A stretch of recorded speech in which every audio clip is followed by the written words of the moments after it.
Chris McCullough is also one of the foreign players who expressed his intent to become a Gilas naturalized player. But the former NBA player has been posting cryptic tweets stating that someone is playing with his naturalization. Coach Tab, do you have any knowledge on this? Is Gilas still open to naturalize Chris McCullough?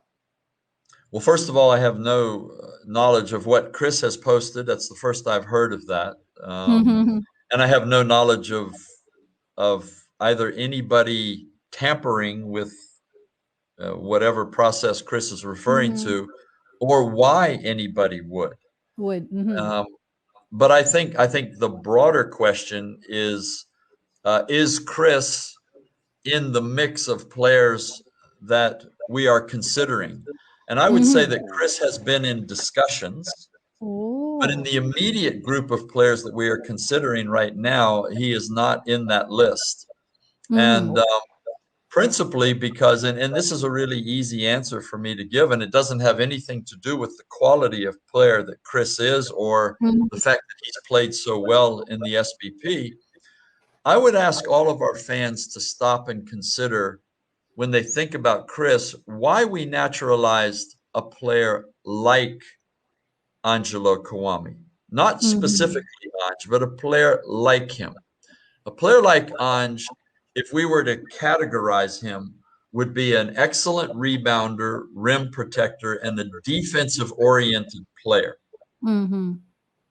If we were to look at the broad base of Filipino basketball players across the spectrum, we would see that the Philippines is a nation of basketball players that tends toward offensive excellence. We're not really known as a defensive powerhouse anywhere at any time in Asia or in the broader world, right? So if you say, well, what weakness do we need to fill in our national program in order for us to be a more well-rounded basketball team, a more well-rounded basketball program? If we're bringing in an excellent offensive player like Chris is, aren't we then actually taking the ball out of the hands of our local players who are also excellent offensive basketball players? And now we're going down to the defensive end, and we haven't really done much to strengthen that weakness. So the selection of a naturalized player is a very, very tactical issue beyond getting a good citizen, beyond getting a good person, beyond getting an outstanding basketball player with a bright future.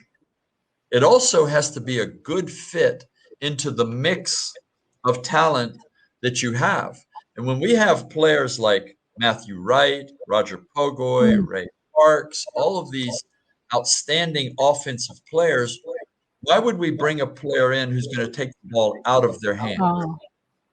So I think that's got to be part of the explanation, not, why is Chris upset or is Chris in the mix? This is a business decision, and the business is the business of strengthening our basketball team. It's not a personal decision. So, I guess maybe that gives you a little bit of background on why we choose what we do. But to your question, I don't know why anybody is, or if anybody is tampering Chris's prospect. Tampering. And the strong word, tampering. But yeah, it's not about choosing the best player available, but it's about choosing what's best for the team, what's the team fit within the program. Yeah. Very well said. Very well. Better than me. Thank you. Well,